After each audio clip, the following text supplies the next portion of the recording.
అందరికీ నమస్కారం అండి. తెలంగాణ రాష్ట్ర ప్రభుత్వ ఉద్యోగులకి సంబంధించి పెన్షనర్లకు రిటైర్మెంట్ బెనిఫిట్స్, అలాగే కొత్తగా వచ్చేటటువంటి రెండో పీఆర్సీ ఫిట్మెంట్ మీద కీలక ప్రకటనలు. సో ఈ వీడియోలో వీటి గురించి పూర్తి వివరాలు అయితే తెలుసుకుందామండి.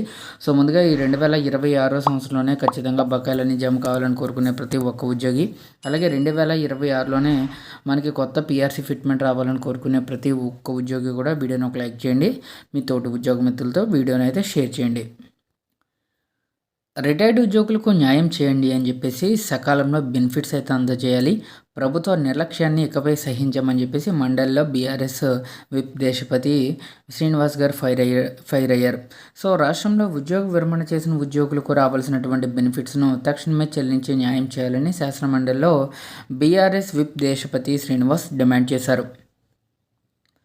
మీడియా పాయింట్లో భాగంగా ఆయన మాట్లాడుతూ, ప్రభుత్వం సకాలంలో బెనిఫిట్స్ చెల్లించినందువల్ల 39 మంది రిటైర్డ్ ఉద్యోగులు మరణించారని, అలాగే రిటైర్డ్ ఉద్యోగుల పట్ల సర్కార్ బాధ్యతారహితంగా వ్యవహరిస్తుందని విమర్శించారు. ఇక కేసీఆర్ గారి హయాంలో ఉద్యోగులను అన్ని విధాలుగా ఆదుకున్నామని, దేశంలో ఎక్కడా లేని విధంగా 42% ఫిట్మెంట్ ఇచ్చిన చరిత్ర ఉందని స్పష్టం చేశారు. ఇక కరోనా సమయంలో కూడా కేసీఆర్ గారు 30% ఫిట్మెంట్ ఇచ్చారని గుర్తు చేశారు. రిటైర్డ్ ఉద్యోగుల పట్ల కాంగ్రెస్ నిర్లక్ష్య వైఖరిపై ఇక సహించేది లేదని హెచ్చరించారు. అంతకుముందు ఆయన శాసనమండలిలో మాట్లాడుతూ, రిటైర్డ్ ఉద్యోగులకు బెనిఫిట్లు అందజేసే విషయంలో ప్రభుత్వం ఒక నిర్దిష్టమైన హామీ ఇవ్వలేదని విమర్శించారు. తన అసమర్థతను గత ప్రభుత్వంపై రుద్దాలని ప్రయత్నిస్తుందని మండిపడ్డారు.